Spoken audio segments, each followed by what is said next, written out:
Bienvenue à vous sur le plateau d'On se dit tout sur Média TV. Très heureuse de vous retrouver. Alors bien sûr, deux sujets à traiter ensemble. D'abord, nous allons nous intéresser à la dépression. Qu'est-ce que c'est exactement que la dépression nerveuse? Nous allons essayer de comprendre cela avec les spécialistes qui vont intervenir. Et puis ensuite, on parlera d'un autre sujet qui concerne la dentition des tout-petits. Pour cela, je recevrai une spécialiste en pédodontie. On va parler de la malocclusion dentaire, comment l'anticiper et comment la traiter pour bien se porter de façon générale. Restez avec nous pour les détails. À tout de suite.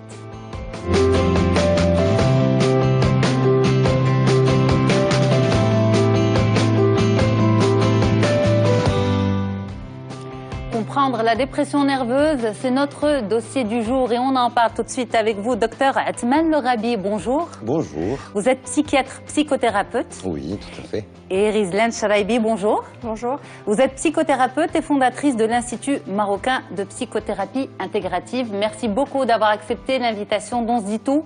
On va essayer de comprendre la dépression nerveuse, ce qui se cache derrière la dépression nerveuse et pourquoi certaines personnes refusent ou tardent à les consulter. D'abord, on va essayer de comprendre la différence entre déprime et dépression. Je vous adresse la question, docteur Lorabi. Alors, la dépression nerveuse répond à une définition qu'on appelle critérielle. Qu'est-ce que ça veut dire? Ça veut dire qu'avant de pouvoir dire que quelqu'un est authentiquement déprimé, c'est-à-dire qu'il fait une dépression majeure ou une dépression caractérisée, c'est l'intitulé, il faut qu'il y ait une durée minimale de 15 jours avec un ensemble de symptômes, un nombre minimum de symptômes. Pour mémoire, alors ces symptômes, souvent on parle de tristesse, mais je parlerai de modification de l'humeur, parce que la tristesse n'est pas tout le temps là, et ça répond en partie à votre deuxième question. Mais donc il y a les modifications de l'humeur, il y a une atteinte profonde de l'intérêt pour la vie, hein, il y a un désintérêt, il y a une perte du plaisir qu'on appelle l'anédonie, qui est aussi un symptôme central, avec en plus des perturbations, des fonctions qu'on appelle instinctives, parce que ce sont des choses qui ne sont pas volontaires, comme l'appétit par exemple, ou comme le sommeil, ou comme la vie sexuelle. Donc l'ensemble de ces symptômes cohabite avec une autre chose qui semble être la conséquence, c'est la douleur morale, hein. Ça c'est quelque chose qu'on retrouve constamment avec une tendance à la culpabilisation et ainsi que des troubles cognitifs. Alors qu'est-ce qu'on entend par troubles cognitifs? Ce sont des désordres dans le raisonnement, c'est-à-dire que la personne ne raisonne plus tout à fait comme à l'accoutumée. Alors il y a des difficultés de concentration, il y a des difficultés d'attention, il y a une incapacité à prendre des décisions. Donc tout cela existe pour pouvoir parler de dépression. On peut retrouver également l'occurrence d'idées suicidaires ou quelquefois et plus souvent des idées de mort. Et c'est exactement ce genre de symptômes qui le plus souvent pousse les gens à consulter et donc qui doit inciter à un traitement de manière sérieuse et quelquefois urgente. Ok, alors vous l'avez dit docteur, ces idées suicidaires, c'est vraiment quand la dépression avance, gagne du terrain. Oui. Mais avant, est-ce qu'il n'y a pas un risque de mélanger ça avec une simple déprime? C'est quoi la différence avec la petite déprime en fait? Alors, et on peut se dire, mais bon, c'est un petit passage, c'est mauvais, ça va passer, et donc ça s'entremêle. Bien évidemment. Alors, quand on parle de tristesse, hein, quand on parle d'humeur triste tout simplement, ça ne veut pas dire dépression. Ça, c'est très important. Il faut qu'on s'intéresse au contexte de la personne. Qu'est-ce qu'il est en train de vivre? Qu'est-ce qu'elle est en train de vivre, si on parle de la personne de manière générique? Y a-t-il une explication? Et surtout, et fait très important, parce que ça, c'est commun à la définition de tous les troubles mentaux, dont la dépression fait partie, c'est y a-t-il un retentissement sur le fonctionnement familial, sur le fonctionnement professionnel, sur le fonctionnement social, sur les relations aux autres, hein, et est-ce qu'il y a une douleur? Est-ce que c'est vécu de manière extrêmement péjorative? Donc c'est bien là, ici, c'est au niveau du retentissement. Parce que j'illustre rapidement mes propos. Une déprime parce que, par exemple, il y a eu une rupture sentimentale très douloureuse, etc. Et puis on retrouve le désintérêt, le repli, etc. Et plus les pleurs et même les troubles du sommeil. Mais ce n'est pas pour autant qu'on va parler de dépression, parce que là, à ce moment-là, d'abord, c'est réactionnel. Le plus souvent, c'est une réponse anxieuse et souvent il peut y avoir des petites comment dire, un petit flou entre les troubles anxieux et la dépression, hein, et ça il faut le savoir, mais et donc... Un petit flou de la part du patient ou du malade? Non, au niveau ou du médecin, pardon. Alors, au niveau du diagnostic, parce que même quand on retrouve les critères, par exemple le fait d'avoir des troubles du sommeil, le fait d'avoir son appétit qui est altéré, soit vers le bas, soit vers le haut, le fait d'avoir des soucis excessifs, etc., ce sont des choses qui peuvent rentrer dans les troubles anxieux le plus souvent. Mais il faut savoir qu'il y a une relation extrêmement intime entre les troubles anxieux et la dépression, parce que la dépression, ça peut arriver, et c'est souvent le cas, que ce soit réactionnel à une phase de stress très très longue. Le stress, quand je parle de stress, c'est tout et n'importe quoi. Hein, parce que, d'abord, la définition du stress est extrêmement floue. On désigne par stress tout facteur exerçant une contrainte. Ça peut être extérieur, ça peut être intérieur, ça peut être psychologique, ça peut être, vous voyez, social aussi. Et donc, c'est souvent, quand on est face à une problématique et que on s'évertue à y penser qu'on est extrêmement anxieux et qu'on ne trouve pas la solution et que ça traîne sur plusieurs mois, sur plus de 3 mois en général, on peut avoir une réelle dépression qui s'installe. Alors justement, Madame Rizlan Chalabi, par exemple, qu'est-ce que vous constatez? On vient consulter au bout de combien de temps? C'est-à-dire quand on vous raconte, on vous rapporte les symptômes, c'est des symptômes qui durent et qui traînent depuis combien de mois? Alors c'est intéressant de faire justement la différence entre de la psychothérapie de prescription, donc par un psychiatre par exemple, et ce que je pratique moi, c'est aussi de la psychothérapie relationnelle. Et c'est vrai que c'est intéressant de travailler avec les psychiatres qui souvent m'envoient des personnes qui ont été diagnostiquées avec une dépression, donc plus la pulsion de vie n'est plus là, plus le goût, un renfermement sur soi, une dévalorisation de soi. Et ce que je peux faire à ce moment-là, c'est sortir de ce cercle vicieux enfermé, parce que plus de dévalorisation va créer plus d'enfermement. Et voilà. Et le cercle vicieux. Voilà. Donc je travaille, à mon niveau, je travaille sur les émotions. Okay. Et je vais travailler justement pour désamorcer ces émotions négatives. Qui se sont installés pendant combien de temps en moyenne? Ça peut s'être installé de façon vraiment très ponctuelle mais puissante, intense. Le docteur Larabi a parlé du stress. Alors le stress peut être intense, mais ça peut être aussi un carambolage d'événements. Et depuis qui vont donner une dépression nerveuse? Voilà, depuis la plus jeune enfance, des chocs psychiques, des blessures, de la souffrance, et qui, plus tard, à l'âge adulte, va se déclarer en dépression. Il suffit qu'il y ait un petit stress extérieur à ce moment-là. Parce que souvent, on pense à la dépression nerveuse comme réaction à un événement. Séparation, deuil, maladie. Alors que d'autres formes d'autres causes, on va dire, de dépression existent. À savoir, comme vous l'avez dit, Madame Rizlan Chalabi, ce carambolage d'événements, ce train qu'on traîne avec soi depuis sa plus tendre enfance. Dans la dépression, je rajoute aussi les chocs post-traumatiques. Je travaille un petit peu les deux en parallèle. C'est suite à des événements, un carambolage d'événements, mais c'est aussi suite à une intensité de stress. Donc voilà, je ne sais pas si vous voulez que j'explique un petit peu le fonctionnement du cerveau. Si je me concentre sur 3 parties du cerveau, il y a comme un bouton d'alerte qui, lui, va réglementer les émotions. Exactement, je vois que vous envoyez les images. Elle va réglementer les émotions, et ce bouton d'alerte-là va alerter le cerveau animal, on va dire, qui a le réflexe de danger-sécurité. Donc il n'a pas le temps d'aller chercher la 3e zone du cerveau qui est « attends, je vais réfléchir, qu'est-ce que je vais faire ?» C'est pas le moment, voilà, c'est pas le moment de parlementer. Donc soit on se bagarre, soit on fuit. Et quand il y a une succession de stress, ça bug. Le système bloque, et cette réflexion émotionnelle de pouvoir se dire « j'avance, j'attaque » ou « je vais fuir pour ma survie », ça bug. Donc il y a un coup de circuit. J'avance, j'attaque. Pardon, juste pour comprendre, est-ce que c'est au quotidien ou face à des choses importantes? Alors, ça peut être un quotidien, et c'est vraiment la perception de la personne. Je travaille avec les émotions, je travaille avec les perceptions.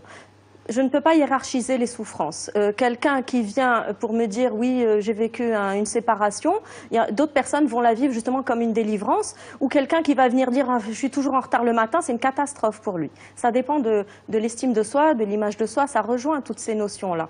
Et alors pour terminer, la troisième zone du cerveau, c'est celle qui réfléchit. Donc face à un stress intense, il n'y a plus cette réflexion. Il n'y a plus ce rapport à la rationalité, ce rapport à pouvoir, au mental, de pouvoir même exprimer ce choc. Donc le rapport au langage est éteint, l'interrupteur est éteint. Et c'est là que la dépression vient s'insérer. C'est pour ça que moi, par exemple, en séance, je vais éviter de faire une psychothérapie avec la parole. La personne, elle ne peut plus exprimer, elle n'a que les images du choc ou du stress qu'elle a accumulé. Elle ne peut pas exprimer verbalement. C'est pour ça que je vais travailler avec le subconscient. Par exemple, en hypnose, ça fonctionne bien. Je vais travailler à travers le corps. Enfin, on verra bien les solutions. Ok. Alors, justement, vous l'avez dit, on ne peut pas hiérarchiser la souffrance, mais est-ce qu'il y a des paliers à la dépression nerveuse ? Docteur Lorabi. Alors, il y a plusieurs paliers en fonction, donc, je vous disais, de l'occurrence d'idées suicidaires. Il faut savoir que même dans les idées suicidaires, il y a des grades, il y a des stades de gravité, où ça varie des idées, ce qu'on appelle suicidaires passives, c'est-à-dire on souhaite qu'on soit mort, à ce qu'on appelle l'élaboration d'un projet suicidaire, c'est-à-dire ça va se passer tel jour à telle heure, j'ai déjà acheté la corde, etc., pour expliciter. Donc, c'est d'abord en fonction de ça, et deuxièmement, c'est aussi en fonction du retentissement sur le fonctionnement quotidien. Je donne un exemple qui est souvent rencontré, peut-être plus chez les personnes âgées, mais pas que. C'est par exemple quand il y a une altération profonde de l'appétit, quand la personne devient complètement anorexique et qu'elle se laisse complètement dépérir. Donc, même s'il n'y a pas d'idée suicidaire, vous voyez, la dépression peut être une maladie extrêmement dangereuse, qui menace réellement le pronostic vital. C'est très important. Et là, Mais justement, quand vous dites même s'il n'y a pas d'idée suicidaire, en fait, si j'ai bien compris, quand on arrive en tant que personne dépressive à avoir des idées suicidaires, c'est qu'on arrive déjà à un niveau important dans la dépression. Oui, souvent. Cela dit, d'autres symptômes sont là, qui peuvent être des symptômes qui annoncent, qui informent de l'existence de cette maladie. Mais justement, juste une correction, on parle de trouble mental ou de maladie mentale pour la dépression ? Bon, c'est la même chose, je vous le dis. On fait le distinguo en psychiatrie entre ce qu'on appelle les troubles mentaux ou maladies mentales, si vous voulez, et les troubles de la personnalité, qui sont une autre entité. Et là, on parle d'autre chose. On parle de comment notre cheminement dans la vie nous a façonné, comment est-ce qu'on répond aux expériences du quotidien, dans nos relations avec les gens, etc. Donc c'est une maladie. Donc c'est une maladie. Mais quand on parle de maladie mentale, il y a une stigmatisation. Totalement, parce que quand on parle de maladie mentale, c'est en filigrane qu'on n'est pas apte à vivre en société, ou alors, je sais pas, qu'on est fou, entre guillemets. Il n'y a pas de folie quand on parle de troubles. Alors, un trouble anxieux, même une phobie, par exemple, une phobie des chiens, bon, bah, ça paraît pas être... Mais ça rentre dans la même catégorie. Donc, il ne faut pas stigmatiser. Vous faites bien, enfin, c'est une super question. Pourquoi? Parce que souvent, il y a une espèce d'amalgame entre dépression et faiblesse.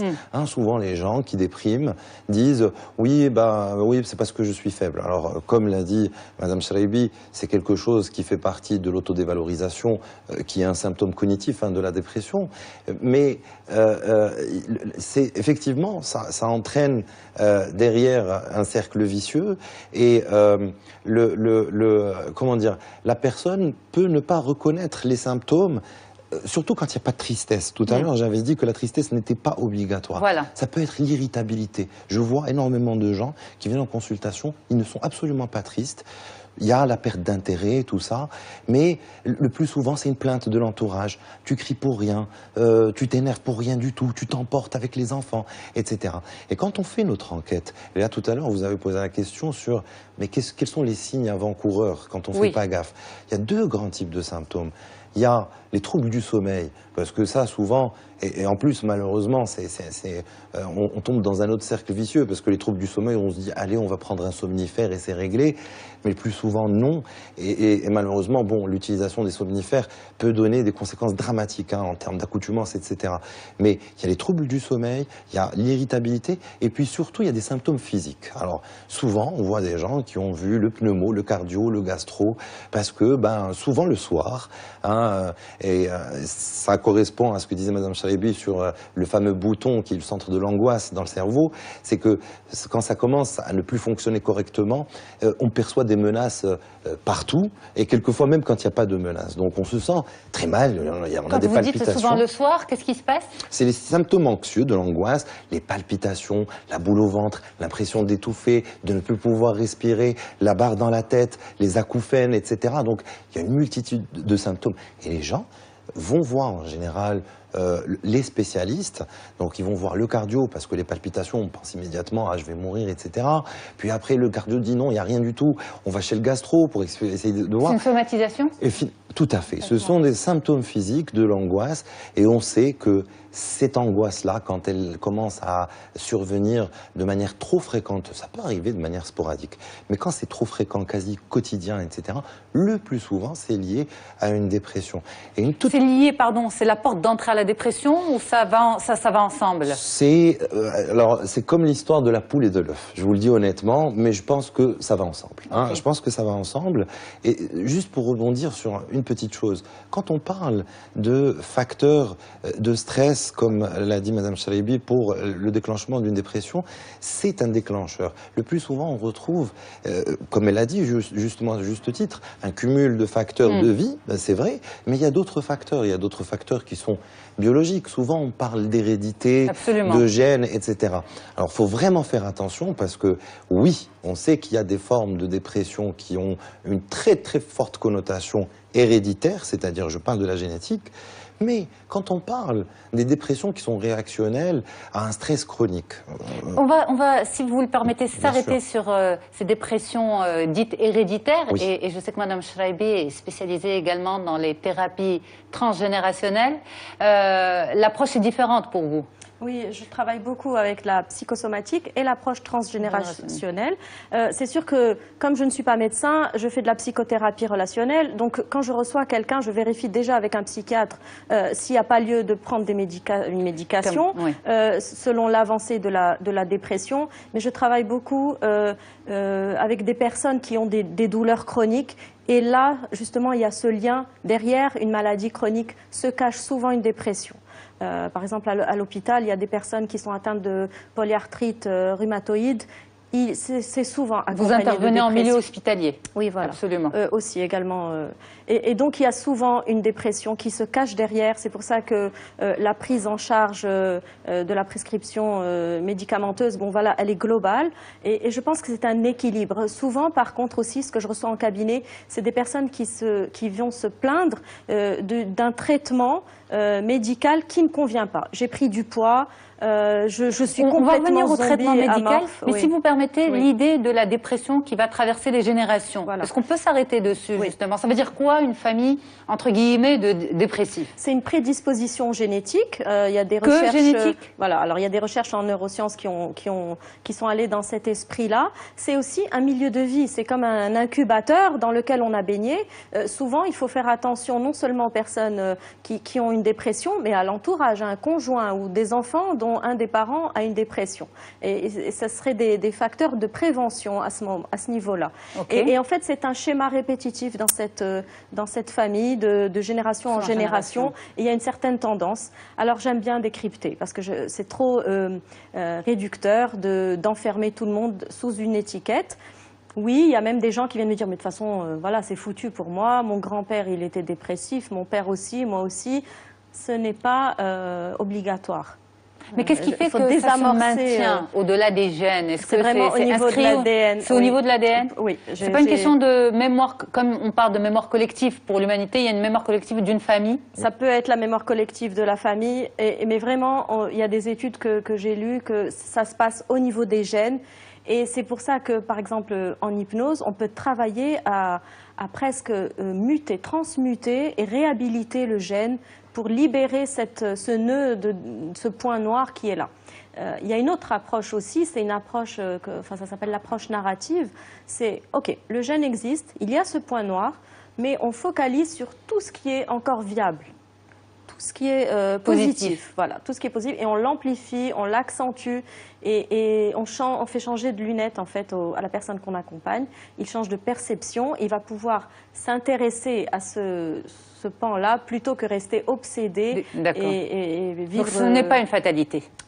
Pour moi, non. Voilà. Il y a toujours une solution pour moi. Je suis une éternelle optimiste, que ce soit en cothérapie avec des psychiatres ou pas, il y a toujours une solution, une façon d'y arriver. Docteur, oui. J'aimerais apporter quelques petites précisions. Parce que quand on parle de génétique, c'est vrai qu'il y a énormément de troubles mentaux qui ont une forte composante génétique.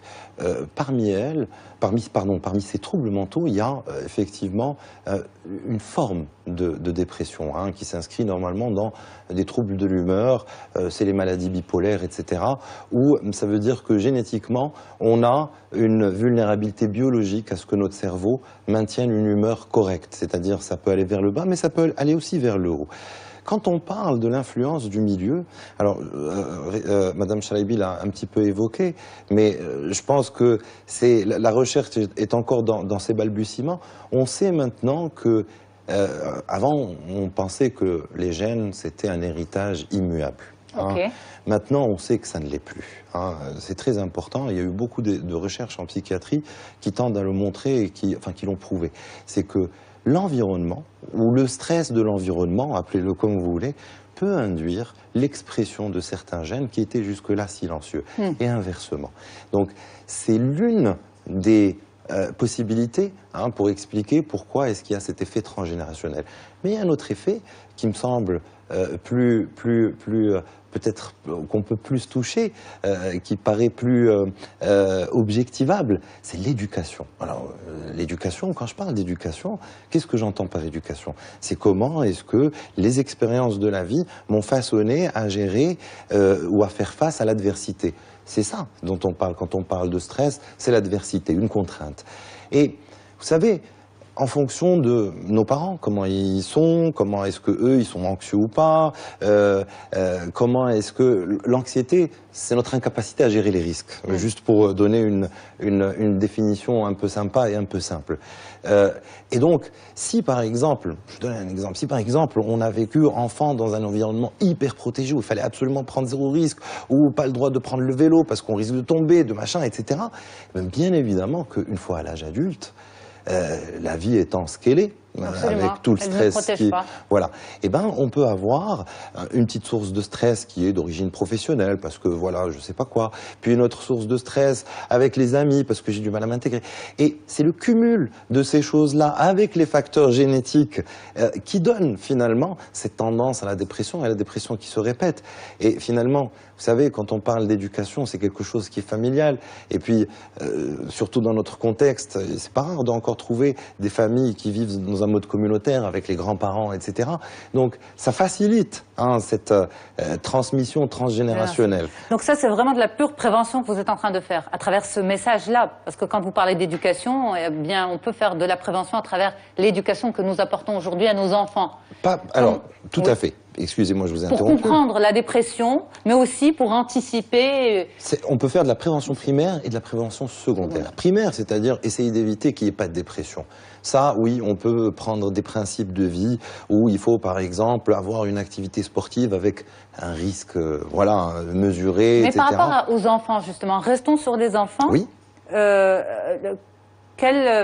Pas quelle éducation on peut donner à nos enfants, mais justement, quelles sont les erreurs à éviter? Alors, ce que disait tout à l'heure Madame Chalabi, et qui est super intéressant, c'est qu'il faut faire attention aux expériences et comment est-ce qu'on accompagne les enfants pour leur apprendre à avoir confiance en leur capacité à gérer les problèmes. C'est ça, l'estime de soi et la confiance en soi. C'est quand on arrive quand on sait que, même s'il y a un problème qui se pose, je parle des enfants, je pourrais le gérer. Je n'ai pas forcément besoin de maman. Ou de papa, d'ailleurs. Et forcément, quand on est, dans ce que je vous disais, dans des milieux hyper protégés, où on surprotège nos enfants, on leur laisse même pas le loisir de faire ces petites expériences. Donc, parce qu'on a peur qu'ils tombent, et donc, En fait, ce qu'il faut qu'on fasse, c'est les accompagner dans faire des petites expériences, bien sûr, sans risque. Mais quand vous dites ce qu'on doit faire, c'est ça, mais dans ce milieu, par exemple, où l'on protège énormément l'enfant, parce qu'on ne sait faire que comme ça. Donc, c'est pas évident de changer de comportement du jour au lendemain. Ça serait intéressant que les parents prennent conscience que l'enfant n'est pas leur objet et n'est pas la continuité de leur propre vie et qu'ils ne commencent pas à vivre par procuration ce qu'ils n'ont pas réalisé eux. Donc ça met une pression sur l'enfant, ça ne le reconnaît pas en tant qu'être à part entière, ça ne le respecte pas dans son intégrité physique et même psychique et même des fois physique. Il y a des enfants qui sont battus et voilà, bon, et même psychiquement battus. Il y a des insultes, il y a des choses au passage. Donc c'est ça, chez moi au cabinet, il y a pas mal de gens qui viennent pour des blessures psychiques et physiques. Et un exemple de blessure psychique, c'est quand le père ou la mère dit bah, « vas-y, t'es nul ». Et toute la vie, on a entendu « t'es nul ». Alors évidemment, arrivé à 50 ans, je pense qu'on finit par y croire et on s'organise pour, par loyauté familiale. Qu'est-ce qu'on ferait pas pour chercher cet amour parental? Par loyauté, continuer à entretenir la nullité. Et ça peut amener, par exemple, des personnes au burn-out. C'est une forme de dépression, ça aussi, le burn-out. Tous les risques psychosociaux au travail. Et donc, à force de vouloir prouver qu'on n'est pas nul, on se donne à fond au travail et ça donne une faillite psychique. En tout cas, il reste encore 2 points essentiels à discuter. Le traitement, la prise en charge et le rôle de l'entourage aussi. On va en parler juste après la pause. Merci beaucoup. Je suis très heureuse d'être en votre compagnie. Alors, Asma El Orabi, vous êtes psychothérapeute et Rizlan Charabi, vous êtes psychothérapeute. On se retrouve tout de suite. Eh bien, on continue cette discussion autour de la dépression nerveuse. C'est quoi la dépression? Quelle prise en charge? Quel traitement? Et comment détecter la maladie? On continue justement avec vous, Dr Asma El Orabi, psychiatre, psychothérapeute, et Rizlan Charabi, psychothérapeute et fondatrice de l'Institut marocain de psychothérapie intégrative. Je rappelle juste que ensuite, juste après vous, je recevrai le professeur Hana Hsissine pour parler de la malocclusion dentaire chez les enfants. Donc nous, on continue sur ce sujet de la dépression nerveuse. Le rôle de l'entourage est très important dans l'accompagnement, peut-être même dans la détection, et peut-être passer aussi le message de ne pas freiner la personne à aller se faire aider. Qu'est-ce que vous remarquez par rapport à l'entourage? Alors, par rapport à l'entourage, par exemple, je remarque souvent le conjoint me dépose l'autre conjoint au cabinet, vous gérez, moi j'en peux plus. Donc il y a une saturation à ce niveau-là. Surtout, ce qu'il ne faut vraiment pas faire avec une personne en dépression, c'est de lui dire ben, bouge-toi, qu'est-ce que tu fais, mais c'est bon, tu t'exagères. Ça, c'est une double souffrance. C'est atroce. Le souci de la dépression, c'est la mise en mouvement, c'est la mise en corps. Et c'est pour ça qu'il faut y aller vraiment au millimètre près, étape par étape, jusqu'à reconstruire ce mouvement chez la personne. Donc l'entourage fait partie de la prise en charge, en fait. Tout à fait, il fait partie de la prise en charge, mais plus parce qu'il peut nuire, hein, comme l'a souligné un peu Madame Charabi, sans forcément être agressif, comme elle l'a un petit peu mimé, mais même en disant « oui, écoute, tu sais, pour aller mieux, il faudrait que tu ailles faire du sport », ça a le même effet, parce que la personne, effectivement, n'oublions pas, elle souffre de désintérêt, et puis elle est incapable de ressentir le plaisir, et elle a la fatigue. Donc, elle n'arrive pas à y aller. Qu'est-ce qu'elle va faire? Elle va encore plus culpabiliser, elle va encore plus s'autodévaloriser. Tu vois, même le sport, j'y arrive pas. Et ça va l'enfoncer encore plus. Hein? Donc, l'entourage, le problème aussi, c'est souvent une forme d'incompréhension, même quand il y a eu un diagnostic qui a été posé, et même quand il y a un traitement qui a été mis en place. Hein? Quelle forme d'incompréhension? L'incompréhension, le plus souvent, et malheureusement, c'est pas du tout par ignorance. Hein. Je pense parce qu'on le voit chez des gens qui sont, même chez des confrères médecins, c'est parce que on voit encore la dépression comme étant juste une faiblesse. Hein, et donc non, jette tes médicaments et sors faire du sport. Les patients l'entendent souvent. Et ça les met en défaut parce qu'ils savent, d'un côté, ils ont leur entourage qui leur dit mais non, c'est qu'une vue de l'esprit, il faut faire autre chose. Et d'un autre côté, ils ont vu en général plusieurs professionnels de la santé qui leur disent oui, bah là, il faut traiter. Et ils se retrouvent encore plus dans des injonctions paradoxales, il faut faire ça et son contraire. En fait, il faut que la personne se retrouve à devoir convaincre qu'elle est malade. Alors, presque. C'est très difficile. Je pense que l'énergie qu'on déploie pour convaincre, elle ne l'a pas. On est d'accord. Je pense que l'entourage doit garder une bienveillance silencieuse. hein, c'est-à-dire qu'il est à disposition. C'est un des mots, peut-être un de nos mots, mais souvent on donne des conseils qui sont non sollicités. Non, non, on garde nos conseils pour nous. Si on est l'entourage d'une personne qui souffre, ne vous inquiétez pas, si elle a besoin de conseils, elle viendra nous solliciter. Et surtout, il faut qu'on demande à la personne de s'accorder le repos psychique. Et souvent, ce que je dis aux gens, c'est-à-dire que, voilà, par exemple, ce matin, vous vous réveillez, vous avez envie de sortir, eh ben, après vous être habillé, en ayant la clé entre les mains, vous n'avez plus envie de sortir, c'est pas grave. Mais justement, qu'est-ce qu'il faut faire, par exemple, quand on a une personne qui fait une dépression qui est à la maison? Oui. Un conjoint, un enfant, une sœur, un frère, un parent. Qu'est-ce qu'on fait? On laisse ça entre les mains des spécialistes. Et comme vous dites, on a cette bienveillance silencieuse, c'est tout. Donc on cohabite en attendant que ça passe. Ou bien on s'implique, on a une feuille de route du spécialiste. Il y a ce mot qui m'interpelle de spécialiste. Je peux vous assurer que le seul spécialiste en dépression, c'est la personne qui la vit. C'est le plus grand spécialiste. Et on est tous là juste pour accompagner, que ce soit le psychothérapeute, le psychiatre et la famille. Au niveau de la famille, s'il y a un mot-clé, c'est la générosité et la compassion. C'est donner beaucoup de tendresse, mais voilà. est-ce qu'on ne se retrouve pas dans l'excès aussi? Non. À trop couver, attention, il ne faut pas déranger. Alors, le corps n'a pas fait une dépression pour rien. Les messages du corps, moi, je les écoute, et c'est pour dire stop. T'as pas voulu comprendre, je t'ai envoyé un petit bobo, t'as pas voulu comprendre, je t'ai pas... jusqu'à la dépression. Donc c'est vraiment, il faut respecter cette plage silencieuse Mais respecter comment? En ne poussant pas la personne, par contre, en lui proposant de l'accompagner à son rythme. Alors, c'est vrai qu'à un moment, il va falloir décoller un petit peu, se remettre dans sa verticalité. Mais c'est-à-dire, est-ce qu'on dit à la personne, est-ce que tu veux sortir? Est-ce que ça, on peut le dire? Oui, par exemple, en la soutenant. Voilà, je vais vous répondre. C'est-à-dire que si la personne dit « Ah, j'aimerais bien changer d'air », je lui propose de l'accompagner. Je lui propose, mais ça ne veut pas dire « je viens avec toi ». Si, par exemple, après, elle n'a plus envie, ou on vient de sortir et 20 minutes après, elle a envie de rentrer à la maison, il ne faut absolument pas que je perde mon calme. Ok, d'accord, très bien, on fait comme ça. Et il faut rester dans cette démarche. Parce que de toutes les façons, quand on parle de dépression, et bon, si on aborde le chapitre du traitement, quand on parle de dépression, alors il y a deux grands volets. Il y a le traitement médicamenteux et il y a les thérapies. C'est très important de savoir... Les deux vont ensemble? Alors, justement, ce que j'allais vous dire, c'est que les dépressions légères à modérées, on peut très bien s'en sortir avec une prise en charge en thérapie seule. On fait un travail, ça prend du temps, mais c'est un travail de qualité. Une fois qu'on est en dépression... Quand vous dites ça prend du temps, ça prend combien de temps, plus ou moins?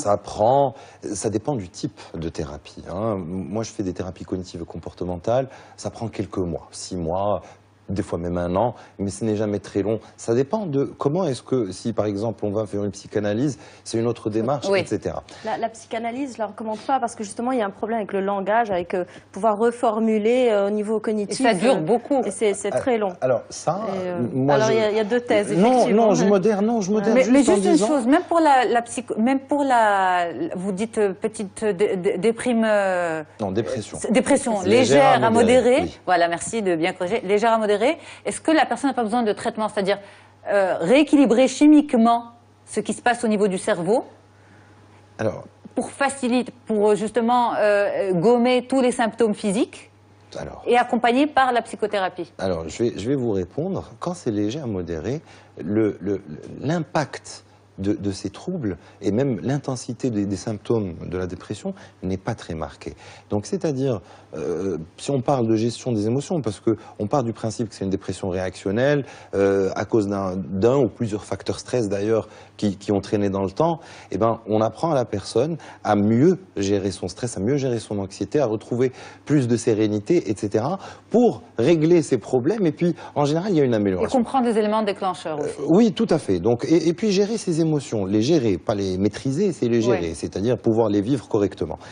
Si on parle de dépression sévère, on part du principe que, comme l'a dit Madame Chalebi, moi je le dirais en d'autres termes, que les capacités d'adaptation de l'individu ont été largement dépassées par X facteurs. En général, ils sont multiples.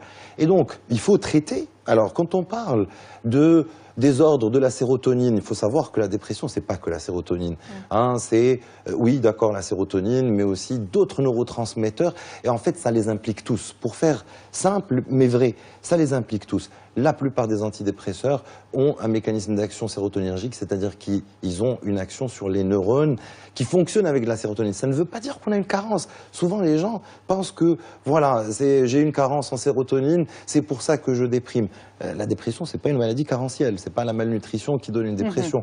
C'est juste que les neurones, certains types de neurones qui fonctionnent avec cette sérotonine et qui sont notamment au niveau des centres de l'anxiété, ne fonctionnent plus correctement et c'est ce qui donne la dépression. Donc, les médicaments ont tendance à remettre le cerveau juste dans son fonctionnement habituel. Pourquoi je donne cette précision ? Est-ce que ça ne vous aide pas, par exemple, pour la prise en charge même des dépressions minimes à modérées? C'est-à-dire, on règle pour que la personne, entre guillemets, se sente mieux, elle se sent physiquement mieux, oui. Et à partir de là, on accompagne la psychothérapie. Je vais vous donner une réponse.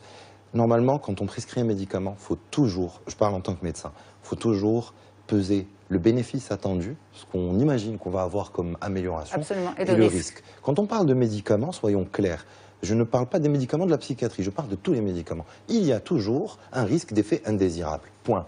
Toujours. Okay. Donc, si le bénéfice attendu n'est pas immense au regard du risque que l'on prend, la prescription, à mon sens, n'est pas justifiée.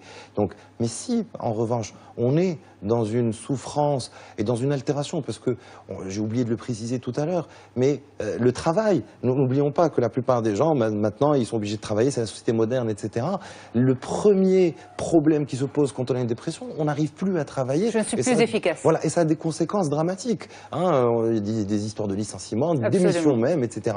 Donc, c'est juste pour dire que, voilà, le traitement, il rend notre cerveau un peu dans sa configuration d'origine, c'est-à-dire pas trop stressé, il réagit correctement au stress, et même chez les déprimés ou les gens qui ont une dépression sévère, il faut, moi je pense, compléter par une psychothérapie, parce que c'est comme une fracture, on met un plâtre, mais on met une kiné, on réapprend à la personne à mieux gérer les choses pour ne pas retomber dans la dépression. Dans ce mieux gérer les choses, justement, au-delà de gérer les émotions, il y a aussi digérer les événements. Et c'est là que la psychothérapie peut intervenir. Par exemple, il y a des approches assez rapides, pas pour en sortir, mais juste pour commencer à en voir le bout. Rapidement, par exemple, avec l'EMDR, c'est un mouvement des yeux qui permet de reconnecter les neurones entre eux pour recréer de nouveaux circuits électriques viables, positifs, au lieu d'être dans ce circuit négatif. C'est un mouvement avec les yeux? Oui, c'est un mouvement comme ça, de gauche à droite, avec les yeux, que le thérapeute fait faire à son patient,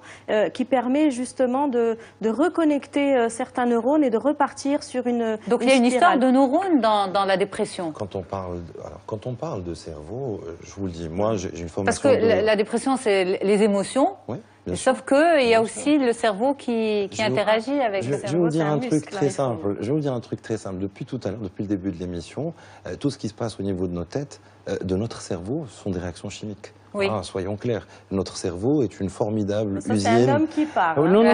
Non, c'est un médecin biologiste. Oui, c'est dans le sens où... Non, vrai, attention, je vais modérer mes propos, mais vous allez comprendre ce que je dis. C'est que le cerveau, il fonctionne avec de la chimie, de l'électricité. Et en fait, tout notre corps fonctionne avec de la chimie, c'est pas que le cerveau. Donc, ça me semble normal que les médicaments soient des produits chimiques, ce qui est logique, parce que, voilà, ça vise à corriger quelques... mais ils sont efficaces ou pas efficaces? Est-ce qu'il les patients ont peur de l'accoutumance? Alors ça, c'est une idée reçue. Je vous le dis honnêtement, et c'est très bien qu'on en parle. Les antidépresseurs n'induisent pas d'accoutumance. Qu'est-ce qu'on entend par accoutumance? L'accoutumance, en fait, c'est un phénomène de plasticité neuronale. On va rentrer dans des détails. C'est quoi la plasticité neuronale? C'est-à-dire que si... alors, qu'est-ce qui fait qu'une cellule reçoit un signal? Elle fixe des substances chimiques à sa surface. Il y a des récepteurs spécifiques auxquels se lie spécifiquement une substance, X. Donc, en fait, si je stimule cette cellule trop fréquemment, la cellule va commencer à fabriquer beaucoup de récepteurs. Et ça va modifier le signal, comment elle le reçoit. C'est ça la plasticité. Donc l'accoutumance, c'est le fait, cliniquement, qu'est-ce que ça veut dire? Ça veut dire que si je prends un médicament, après un certain laps de temps, je suis obligé de prendre plus que la dose d'avant pour avoir le même effet. C'est ce qu'on appelle l'accoutumance. Ça n'existe pas avec les antidépresseurs. Ça existe en revanche avec les sédatifs, les anxiolytiques et une certaine forme spécifique d'anxiolytique. Et on ne donne pas des anxiolytiques pour la dépression ? Alors, c'est une idée, c'est donné. Mais il faut savoir qu'au niveau des recommandations des sociétés savantes dans le domaine de la psychiatrie, c'est quelque chose qui ne doit plus être fait systématiquement. Avant, c'était systématique parce que les antidépresseurs, ils ont un délai pour commencer à donner une efficacité. Et c'est aussi ça qui est difficile, c'est quand on commence à prendre un traitement antidépresseur, on a besoin de, au bas mot, 15-20 jours pour commencer à ressentir le bénéfice de ce traitement. Mais pendant les 15-20 jours, surtout si on a quelqu'un devant nous qui a d'énormes troubles du sommeil ou qui a des idées suicidaires, il faut absolument qu'on arrive à le calmer, à l'anxiolyser, donc à soulager son anxiété, et bon, là, à ce moment-là, il faut utiliser des anxiolytiques, mais pendant une durée très très courte. C'est vraiment les médecins qui peuvent décider s'il faut utiliser des anxiolytiques ou pas. Voilà. Et c'est vrai que ça met un couvercle pour calmer, apaiser la personne et ensuite pouvoir commencer à dérouler une... Il y a aussi la responsabilité du patient, c'est-à-dire un patient à qui on prescrit un traitement doit respecter ce traitement sans parler de l'anxiolytique, mais l'antidépresseur, voilà, ne pas l'arrêter. Oui, l'antidépresseur, souvent, je vous le dis, il y a une vérité dans le traitement pharmacologique des dépressions. On sait que le risque de rechute à l'arrêt du traitement, parce que ça c'est aussi une autre idée, on dit si jamais tu prends des antidépresseurs, tu vas être dépendant. Ouais. Alors on sait que le risque de rechute à l'arrêt du traitement, il est inversement proportionnel à la durée du traitement. Plus on garde son traitement longtemps, le mieux c'est, c'est-à-dire en termes de risque de rechute à l'arrêt du traitement. Ce qui fait que les gens, souvent, retombent dans la dépression à l'arrêt du traitement. Il y a ces deux choses, c'est qu'ils n'ont pas respecté la durée minimale, et puis, deuxième chose, c'est qu'il y a des facteurs de vulnérabilité qui sont soit biologiques, on parlait de génétique, mais aussi psychosociaux, c'est le stress, c'est des conditions de vie, c'est l'isolement, quelqu'un qui est seul par exemple, c'est un stress quotidien, etc., etc. Donc, ces choses-là, il faut aussi les cibler. Ces personnes-là peuvent vraiment s'aider, par exemple, se faire aider avec 3 fois 30 minutes par semaine de sport. Ouais, tout à fait. C'est ce que j'appelle la chimie naturelle, si je peux lier les deux termes ensemble. Le corps a toutes ces solutions d'auto-guérison, surtout dans les cas de dépression faible à moyennement sévère, pour pouvoir remettre en marche la machine. Encore faut-il que la personne ait la capacité, parce que comme vous le disiez tout au long de l'émission, il faut aller au rythme de la personne dépressive. C'est vrai qu'on a tendance à donner des conseils et dire oui, mais tu devrais te bouger, fais du sport, ça te fera du bien. Oui, d'accord, mais encore faut-il que ça puisse sortir. En préventif, les médicaments, ce sont des béquilles. Des psychothérapies, ce sont des béquilles, c'est toutes sortes de béquilles qui, à un moment donné, peuvent redonner une autonomie à la personne. En tout cas, on me fait signe il faut qu'on s'arrête, il faut qu'on passe à l'autre sujet, justement. Merci beaucoup pour tous vos conseils. Merci pour votre générosité sur le plateau d'On se dit tout. Dr Atman Lorabi, psychothérapeute à Casablanca, et Rizlan Charaibi, psychothérapeute, fondatrice de l'Institut marocain de psychothérapie intégrative à Casablanca également. Moi, je reste avec vous. Sans plus tarder, on va parler de la dentition des enfants. À tout de suite.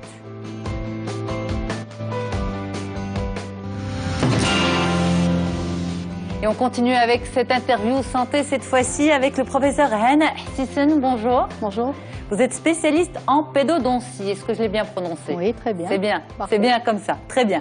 Alors avec vous, professeur Hsisen, nous allons parler de la malocclusion dentaire chez l'enfant, plutôt comment la prévenir, parce que c'est de ça qu'il s'agit. Pourquoi? Parce qu'un adulte avec une malocclusion, c'est pas mal de problèmes de santé. Nous allons essayer de comprendre avec vous pourquoi. D'abord, la malocclusion dentaire, qu'est-ce que c'est exactement?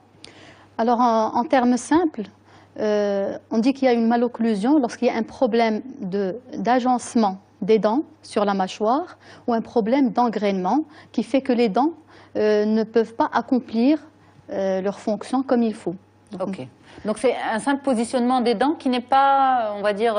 Voilà, c'est les dents qui ne sont pas dans leur position physiologique et donc ce qui fait que ça peut générer un problème d'engrainement entre les dents du haut et les dents du bas et ça se répercute sur les différentes fonctions que la dent doit accomplir, qui n'est pas uniquement la mastication bien sûr, il y a d'autres fonctions. Donc mis à part l'esthétique que tout le monde connaît, il y a donc la mastication, il y a la déglutition et il y a la phonation.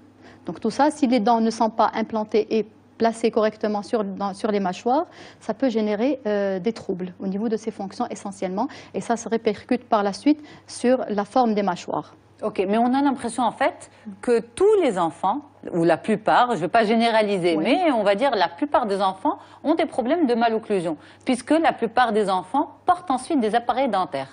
C'est vrai qu'avec l'évolution de l'homme, on assiste à une diminution des dimensions globales des mâchoires en ayant gardé à peu près le même nombre de dents. Donc c'est pour ça qu'il y a de plus en plus, on va dire, de malocclusion, ou peut-être que c'est juste aussi une prise de conscience. Les parents sont plus conscients de la chose.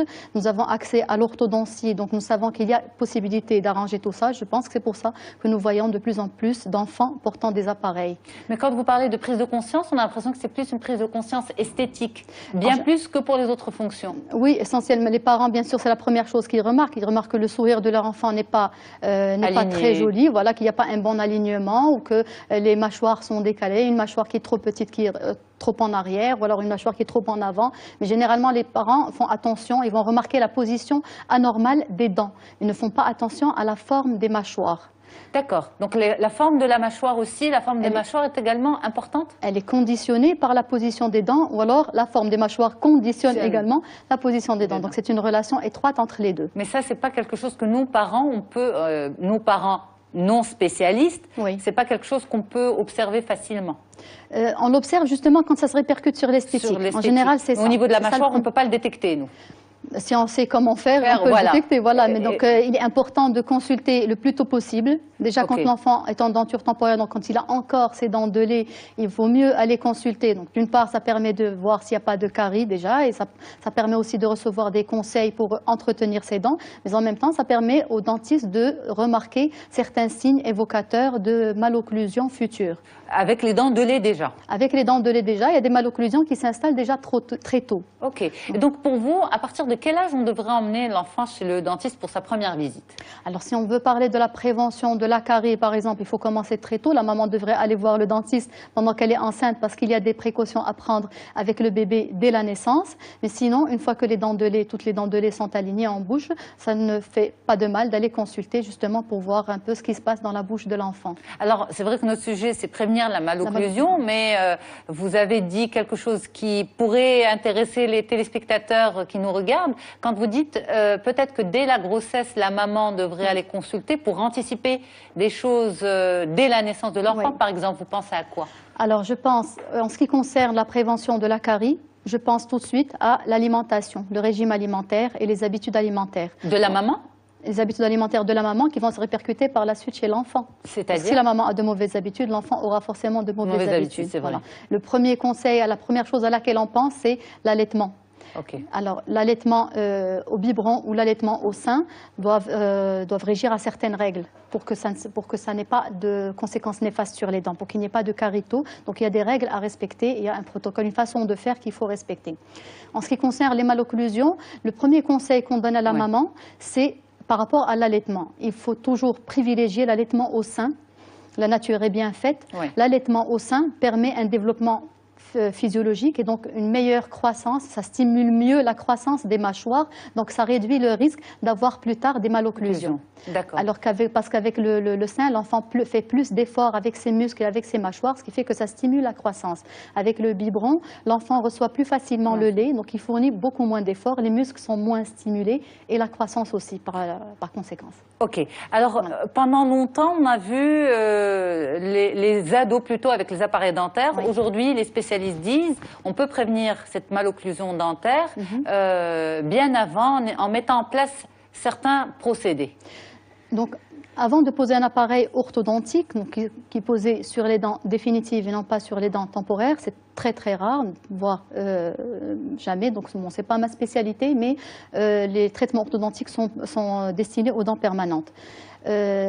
Donc avant, quand l'enfant est encore en denture temporaire, on parle plus de traitement orthopédique parce que l'action du dentiste agit plus concerne plus les mâchoires. Donc nous stimulons la croissance pour qu'elle se fasse dans de bonnes conditions, pour que les dents puissent par la suite trouver un terrain favorable à leur éruption. Donc quand il y a encore des dents de lait? Oui, quand il y a encore des dents de lait. Il y a des malocclusions. Donc, là, on n'est pas en train de parler des malocclusions qui surviennent dans les cadres de grands syndromes ou des malformations qui sont d'origine génétique. Nous parlons, il y a des malocclusions qui sont dues à des problèmes fonctionnels.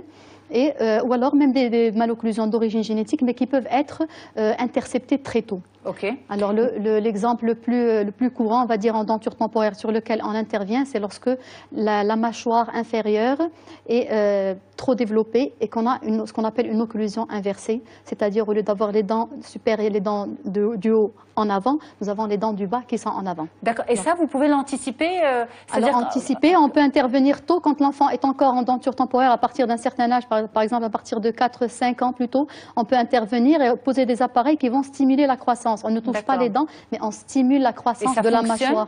Oui, ça fonctionne, bien sûr, ça fonctionne, mais il y a toujours un risque pour que l'enfant ait besoin de porter plus tard un appareillage orthodontique, un appareillage fixe pour redresser les dents. Mais quand on intervient tôt, ça permet soit donc d'éliminer carrément le problème, ou alors au moins de réduire la durée du traitement orthodontique par la suite. Et puis ensuite, quand il sera, on va dire, un peu plus grand, qu'il va devoir porter un appareil dentaire, on va dire, même pour fignoler ce sourire, il n'y aura pas la pression psychologique sur cette malformation physique. C'est pas une pression psychologique, c'est une pression musculaire. En fait, oui, mais quand je parle de pression psychologique, des autres enfants, de ses amis, de la société. Bien sûr, oui, bien sûr. L'alignement des dents, bien sûr, va donner un joli sourire. Effectivement, l'enfant a besoin de ça pour qui avance aussi, elle peut... Bien sûr, c'est très important pour le développement psychologique de l'enfant, parce qu'un enfant qui n'a pas un beau sourire va avoir des remarques effectivement de ses camarades. Donc, effectivement, plus on intervient tôt et plus on évite ce genre de problème. Quelles sont les autres interventions, on va dire, très tôt à signaler aux parents? Au niveau par rapport à l'occlusion? Absolument. Alors nous avons par exemple, des fois cette malocclusion peut concerner juste une seule dent ou un seul petit groupe de dents. Donc là aussi ça peut être juste des appareillages qui sont très simples, qui vont agir sur une seule dent. Et donc c'est des traitements qui vont durer quelques semaines, qui peuvent durer 2-3 semaines, parfois juste un mois, et le problème est complètement corrigé, définitivement. Et on anticipe le port d'un appareil dentaire carrément? Des fois oui, des fois on peut l'éliminer complètement. Alors l'autre situation, c'est lorsque cette malocclusion est due à un problème fonctionnel. Lorsque l'enfant, par exemple, un enfant qui ne respire pas bien par le nez.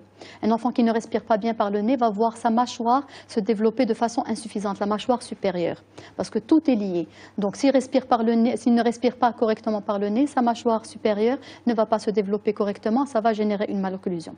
Mais alors, par exemple, cet enfant qui ne respire pas bien par le nez, il est suivi par un ORL. Il faut qu'il soit adressé à un ORL, chercher pourquoi il ne respire pas par le nez. Des fois, la simple levée de cet obstacle qui l'empêche de respirer de façon physiologique peut suffire à corriger le problème de mâchoire, de dimension de mâchoire. Il vous est dirigé par l'ORL? Ou alors c'est l'inverse. Ou alors il vient pas du tout pour le problème respiratoire, il vient pour le problème d'occlusion et on diagnostique un trouble respiratoire, on adresse chez l'ORL pour qu'il nous enlève cet obstacle qui l'empêche de... D'où l'intérêt, en fait, s'il y a vraiment un message à garder en tête pour les téléspectateurs, c'est la visite précoce chez le pédodontiste. Oui, c'est bien ça. Un pédodontiste ou même un omnipraticien. Normalement, les omnipraticiens aussi sont censés connaître. Les omnipraticiens, c'est un chirurgien dentiste. C'est l'équivalent du généraliste, si vous voulez, pour la médecine générale. Et donc, il y a des signes d'appel qui sont évidents et qu'il ne faut pas négliger, qu'il faut prendre en considération. Rapidement, on les énumère. La respiration, ce qu'on appelle la respiration buccale, donc un enfant qui respire par la bouche. La déglutition atypique, donc un enfant qui déglutit de façon atypique, qui ne pose pas sa langue là où il faut quand on déglutit. Le régime alimentaire, donc s'il y a une alimentation qui n'est pas adaptée, par exemple un enfant qui continue à un âge avancé, continue à manger des aliments mous, cela ne stimule pas sa croissance. Donc ça aussi c'est un problème qu'il faut intercepter, qu'il faut corriger tôt. Il faut essayer de comprendre pourquoi grâce à cette visite. Merci beaucoup professeur Hana Hsissen. Vous êtes spécialiste en pédodontie à Rabat. C'était un plaisir de vous recevoir. À bientôt. C'est moi qui vous remercie. Et moi, je vous remercie. Et je remercie toute l'équipe qui m'accompagne pour la préparation et la diffusion. Donc, on se dit au plaisir de vous retrouver très très vite. Sans oublier bien sûr sur Média 1 Radio du lundi au jeudi avec Farhana. Au revoir. À bientôt.